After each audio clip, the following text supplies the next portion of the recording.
G'day, I'm Ted Jedinak, podiatrist and international educator, helping shortcut health practitioners' paths to getting even better clinical results. And I've got a fabulous interview for you today because you're going to hear a truly inspirational adventure of a physiotherapist, not a podiatrist. And this is a physiotherapist operating in central London. Like I've got to say, I love it when practitioners from outside my profession are willing to share their perspective, because they've always got unique elements that I know I can apply to my clinical world, and I'm sure that's going to be in store for us today. So let me introduce you to Jane Baker. Now, I first met Jane probably close to 4 or 5 years ago, and always been a dynamic participant in our foot mobilisation workshops. And I'm going to ask Jane to, well, first of all, say, Jane, welcome. Thank you very much for taking my call. Thanks very much, Ted. Very, very happy to be here. Thanks for inviting me. That's indeed my pleasure.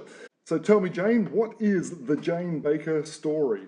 The Jane Baker story started when I qualified as a physio in 1988. Oh, you must have been too young, way too young. You were 12 at that time then, huh? I was 12. I was a very advanced student.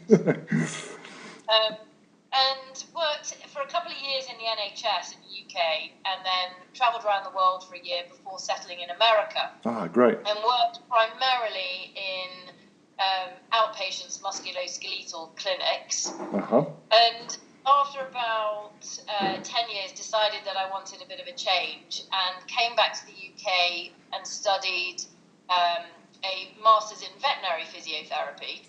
So worked with horses and dogs for 3 or 4 years. Wow, which was fantastic. Did a split practice between humans and animals. Uh-huh. And then decided that actually working with animals wasn't for me. I should have just actually got myself a dog rather than working with them.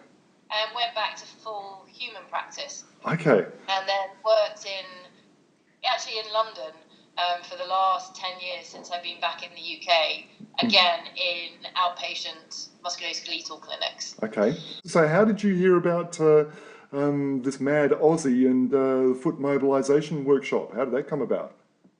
That I found out about you through Elizabeth Banks. So Elizabeth is a very good friend of mine. She's a rehab therapist. Yes. And I think she had done a course, and possibly Simon Costain, who's a podiatrist that I now currently work with. Yes. And she was telling me about this mad Australian who she'd done the course with. And I think that she had some really good results having her feet involved in the practical sessions. Uh-huh. And so she told me about it, and I hate to be left out, so I decided that I should do the course as well. And I came and did the course with you. I don't know how long ago, maybe 5 years ago. Yeah, I think it was 2012, so that would be 5 years. Yes. Yeah, 5 years ago. Oh, that is. And one of the things that I love is I like knowledge and I like to know stuff. And all of a sudden, I was learning so much more about the foot and the foot and ankle and the anatomy and the joints and how it moved and how you could mobilise it and what happened when something wasn't mobile, and this is what you could do to help it. And it changed my practice.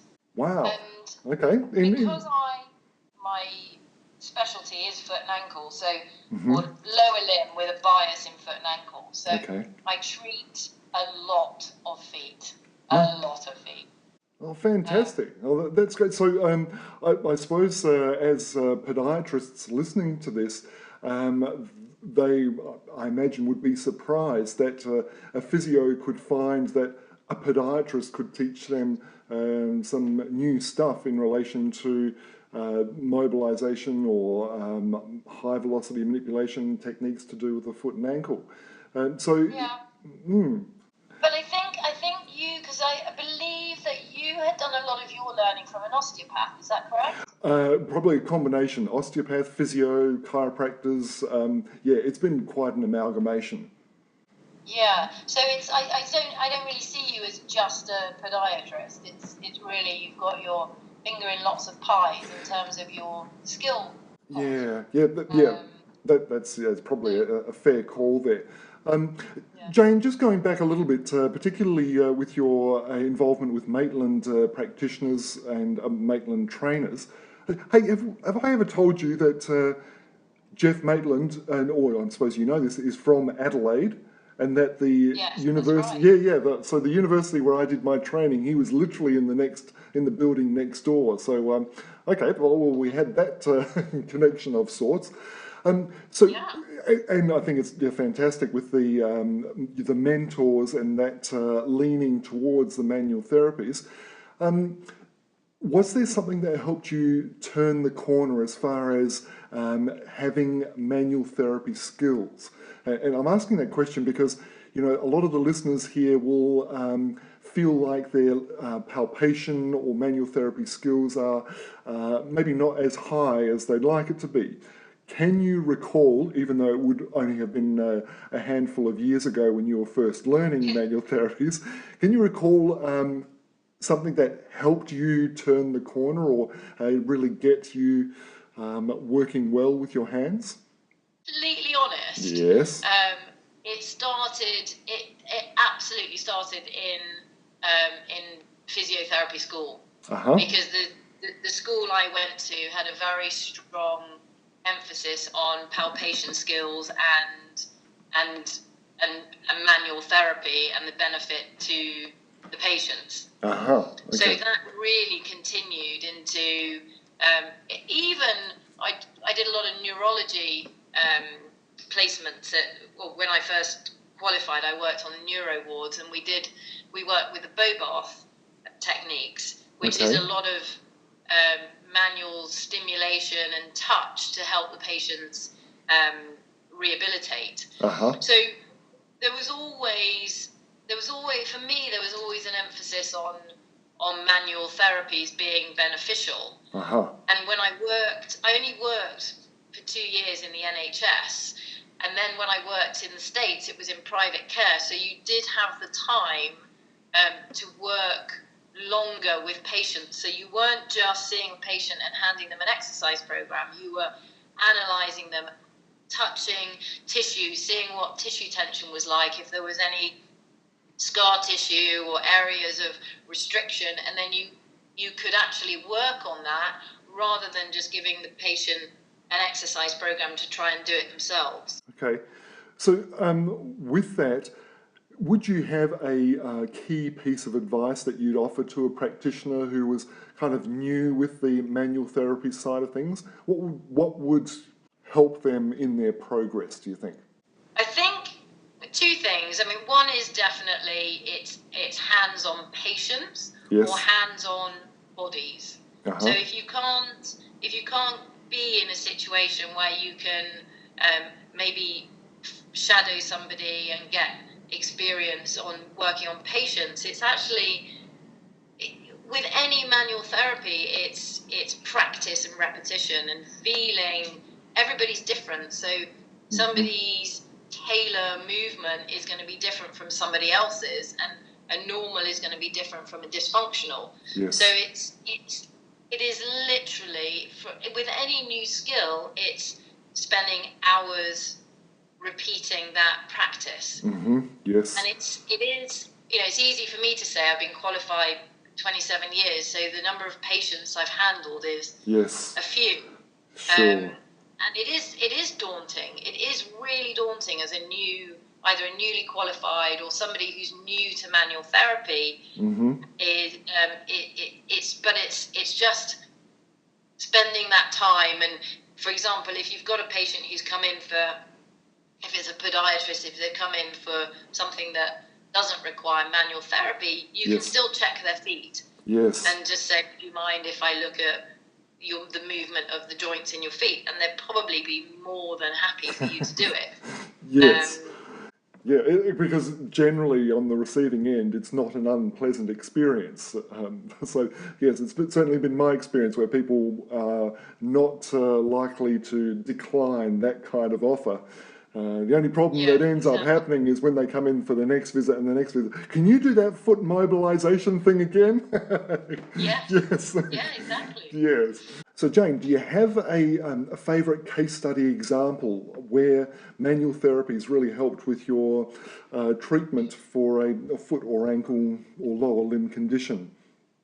I could probably give you hundreds of case studies where I've used manual therapy on feet Yes, because I tend to do it. I tend to use the foot mobilization technique as an assessment technique, but yes, also as a treatment technique on anything from somebody who's come in with a bit of bunion pain to post-op patients uh-huh, to plantar fascia pain patients. So pretty much all my patients get some kind of mobilization or mm-hmm, soft tissue work. uh-huh, I would say very briefly, one that I've worked a long time on is a gentleman. He's 72, uh-huh, and he ruptured.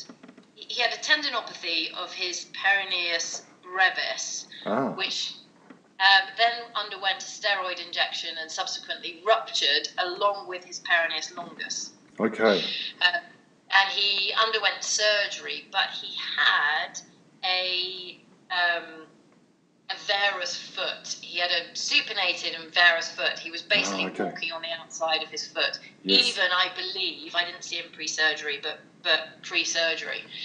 So they repaired the tendons, which was great, but he yes, still had this foot posture, which in the process of rehab, I knew was going to put stress on the peroneal tendons if mm-hmm, we couldn't correct that to some degree. yes, So it was an actual combination. Worked with Simon Costain with orthotics mm-hmm, and did a lot of mobilization and medial foot release, correction of the joint positions and the calcaneal position yes, to help him to achieve a more neutral foot position. And okay, now he's walking around with no orthotics, normal shoes, back playing tennis, back skiing. wow. He's doing really well. But I spent a lot of time mobilizing his foot and working on his foot position. Mm. So, Jane, are you saying that you can actually change bone position and foot posture through manual therapies? Am I hearing you right? Bone position sounds very dramatic. Uh huh. But I do, yes, you can change alignment of the joints Yes. minimally and with soft tissue release. Mm-hmm. You can change how a foot is positioned. Yeah, for sure. Okay. Now, for a lot of podiatrists, that will actually sound rather controversial or sound, physically, how can you do that other than surgically? What would you say to any practitioners who are questioning the evidence behind manual therapies in relation to foot and ankle conditions? So if you look at the foot and the number of joints that you've got in the foot, Yes. and I think you've done some research yourself, haven't you, on looking at doing FMT on hallux valgus Yes, over a indeed. period of time and changing the angles of the bones. Yes. I can't quote any papers, but Sure. I do believe that there are papers that say that manual therapy is there's no evidence-based research to show that manual therapy is effective in the feet, and you'd be able to quote papers, I'm sure, Sure. to Yes. support that. Yes. But from a practitioner's perspective Yes. and doing case studies, there have been patients who have started off with needing orthotics to support a very flat, overpronated foot, Mm-hmm. and over a period of time, with strengthening of the intrinsic muscles and the medial muscles of the foot Yes. and manual therapy, they haven't needed to be wearing orthotics anymore, and their arch posture has changed. Wow, okay. So when you say over a period of time, what period of time are you talking about? Is this weeks, months, years? No, so this is months. I would say from working with a patient over a period of 4 to 6 months. Okay, yeah. So it's not a quick fix. It. No, definitely not a quick fix. Not a quick fix. Okay. Are there any cases that you've had where manual therapies has not worked, where you've just it hasn't provided the answer that you thought it might? Certainly, some patients who've had severe hallux valgus. Yes. And we've done manual therapy on them, and it hasn't had it's helped with their pain. Yes. It's helped to strengthen their foot, but it hasn't had a significant change on the deformity. Okay, sure. For sure.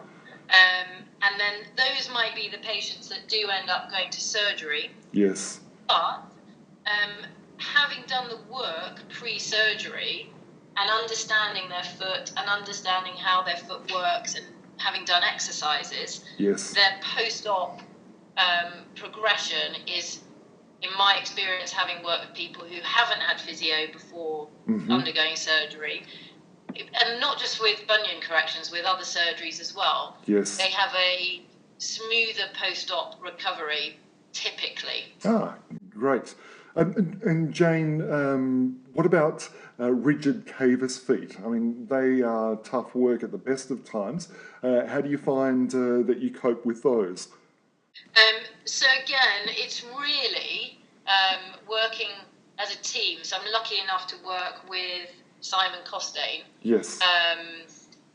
If we work together doing manual therapy and him working with orthotics to support the foot, yes, then again, you might not get a significant change in the foot posture. Yes. But you get a much more functional foot. So, for example, if you've got a rigid cavus foot, but they've got hammer toes, yes, and shortened long extensor tendons, yes, you can work to give some relief through that foot. Great. So you found that the combination of manual therapies with orthotic therapy can work very effectively by the sounds of it. Yes, but of course I'm sure there's a lot of controversy, isn't there, now with are orthotics beneficial or not? Which is another conversation. Yes, I'm thinking, don't you go opening that Pandora's box, or we'll save that. Oh, Jane, look, I know you're pressed for time, and I really want to say thank you very much for being so willing and generous with your experience and willing to share that with practitioners all around the world in the FMT family. I really appreciate that, Jane. I will, at this point, on behalf of the FMT family, say thank you very much for your contributions, and I really look forward to being able to catch up in the flesh rather than through the interweb. But as always, it's been a delight. Thank you very much. Say hi to Lil. Oh, certainly will. Thank you very much. And yes. Lovely to speak to you. And you, Jane. And thank you very much for being available. It's really gratefully appreciated.